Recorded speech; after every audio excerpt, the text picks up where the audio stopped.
suis Jeanne Van lectrice, autrice, éditrice de romance et cet été je t'invite à écrire de la romance.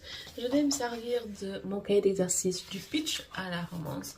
C'est une centaine d'exercices d'écriture, des questions, des listes, de brainstorming, des mises en situation pour aider, pour passer à l'action, pour aider dans la construction et dans la construction des personnages, la construction de la romance et la construction des personnages.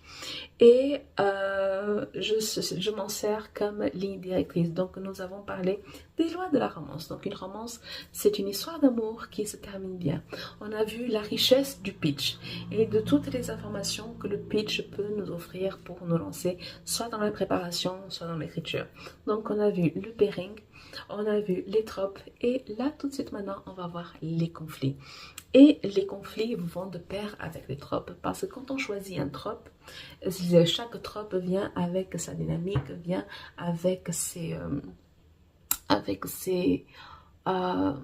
ses situations, avec ses histoires qui sont propres, du genre une romance au travail vient avec des situations qui sont propres à l'environnement de travail, que ce soit au bureau, que ce soit dans une ferme, que ce soit dans un studio, que ce soit dans un restaurant, dans un hôtel, etc.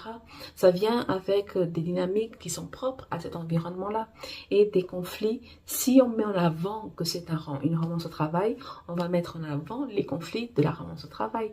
Par exemple, si c'est un employé, un employeur, il va y avoir ce souci d'éthique, ce souci de dominance, ce souci aussi de est-ce que l'employé a été forcé, a été contraint dans une relation même clandestine avec son employeur, par exemple.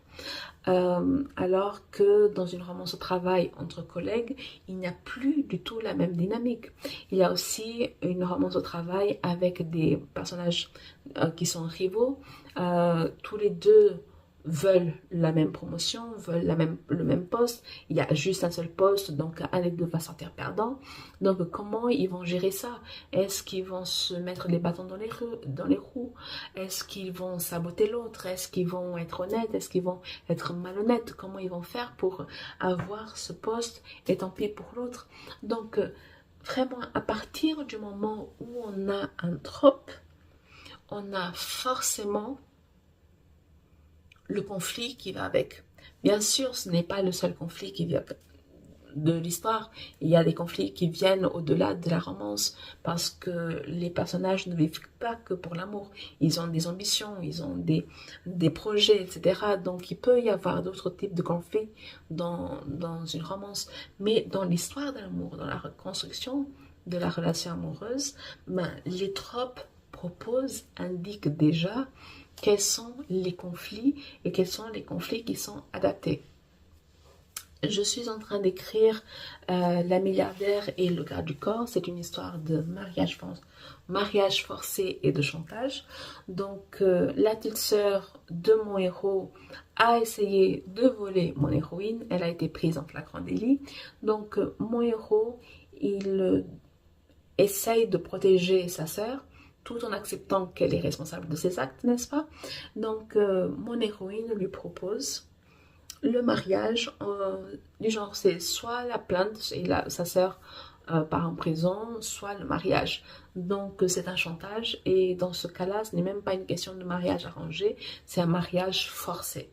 Et quand on a du mariage forcé, surtout forcé par l'autre protagoniste, celui qui a été forcé, il vient avec des émotions très négatives. Genre, il arrive avec du ressentiment, de la colère, de la rancune, de l'animosité, du genre toutes ces émotions légères, joyeuses, etc. Donc, ce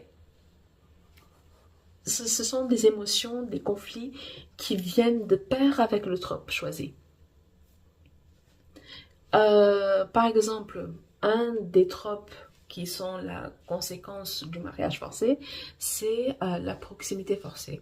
Donc, ils vont être obligés de vivre sous le même toit parce que pourquoi se marier pour vivre dans des quartiers séparés, sinon ça ne fait pas de sens.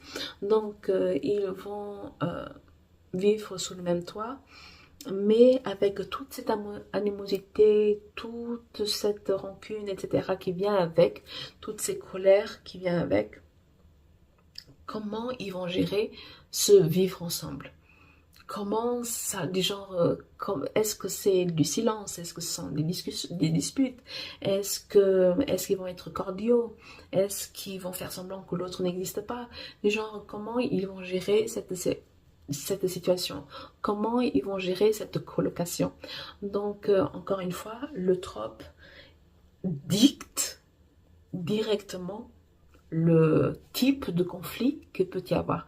Parce que proximité forcée, ça veut dire qu'on ne peut pas échapper à l'autre. On n'a pas le choix. On est là, on n'a pas le choix, on va devoir faire avec. Parce que, par exemple, dans les colocataires, on parle de proximité forcée en colocataire parce que quand on choisit, parfois on ne choisit pas le colocataire et des gens on doit faire avec.